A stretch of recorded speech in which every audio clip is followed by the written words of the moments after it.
So Nag sir ఈరోజు సోనియా మీద fire అయ్యారు. అసలు చాలా అంటే ఫైర్ అయినట్టే అనిపించింది కానీ ఫైర్గా లేపటం మాత్రం చాలా ఫైర్గా లేపాడు. నువ్వు నిజంగానే కరెక్ట్ రైట్ చేసావా సంచాలకుగా అని చెప్పేసి ఒక సీరియస్ అనగానే అయిపోయింది, సోనియా పని అయిపోయిందని నేను అనుకున్నా. అంటే నా మనసులో అనిపించింది, నేను అలా ఈసారి సోనియా నోరు తగ్గిద్ది, గట్టిగా ఇచ్చేస్తారు, తప్పు చేసిందని చెప్పి నేను అసలు మ్యాక్సిమం నేను కూడా అదే ఫీల్ అయ్యా. కొంచెం తప్పుగానే అనిపించింది అన్నట్టుగా నా మనసు అయిపోయింది ఇలా ఫీల్ అయ్యా. సో అక్కడ చూస్తే సడన్గా చూసి తర్వాత అభయ్ నవీన్ లేపి తను తప్పు చేసిందా అని ఎంతే సీరియస్గా అడిగాడు.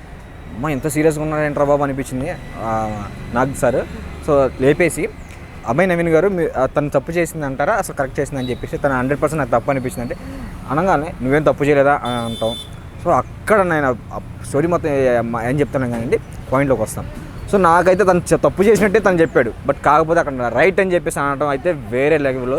సో తను చేసిన ప్రతి మిస్టేక్ని కూడా వీడియోలో చూపించి నువ్వు చేసినందుకు తప్పు, సంచాలక మాటే డిసిషన్ ఫైనల్. ఈ మాట మనం కూడా చెప్పాం, ఎందుకంటే లాస్ట్ వీడియోలో చూసుకుంటే సంచాలక మాట వినాలి కాబట్టి అని చెప్తే అది ఫైనల్ అని చెప్పేసి మనం లాస్ట్ వీడియోలో కూడా చెప్పాం. బట్ తను చేసిన తప్పే అని చెప్పేసి సో చూసుకుంటే అక్కడ గట్టిగా అయితే ఇచ్చారు. నాకు కూడా అనిపించింది, అయ్యా తప్పు చేసింది నువ్వు, తప్పు నీ వైపు పెట్టుకొని నువ్వు తన్నే తప్పుని ఎలా అంటావు, అది కరెక్ట్ కాదు కదా. సో అక్కడ కనిపిస్తుంది, క్లియర్లీ కనిపిస్తుంది నువ్వు అవుట్ అంటే ఆ గేమ్ బోర్డర్ అయితే ఉందో ఆ బోర్డర్ బయటికి వెళ్ళి గేమ్ ఆడటం అనేది కరెక్ట్ కాదు కదా. సో అది ఆబ్వియస్లీ రాంగ్.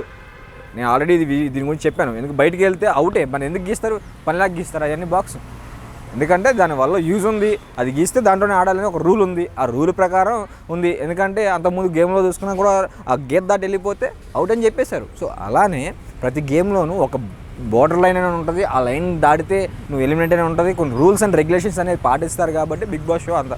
సో సంచాలక మాటే ఫైనల్, నువ్వు సంచాలక మాటే వెళ్ళినవి, నా గేమ్ నా ఇష్టం అని అన్నాడుగా ఎందుకు అని చెప్పేసి అయితే వేరే లెవెల్గా ఇచ్చారు నాగార్జున గారు. నాకైతే మామూలుగా నచ్చలేదు ఆ షో. అక్కడ అడగడం ప్రతి పాయింట్ని ఏది జనాల మనసుల్లో ఉందో, జనాల మనసుల్లో ఏది అడగాలనుకుంటున్నారో, దేని మీద క్వశ్చన్ చేయాలి, దేని గురించి నాగ్ సార్ మాట్లాడాలనుకుంటున్నారో దాని గురించి అయితే గట్టిగా మాట్లాడేశారు. బాగా మాట్లాడేసి బాగా చెప్పారు.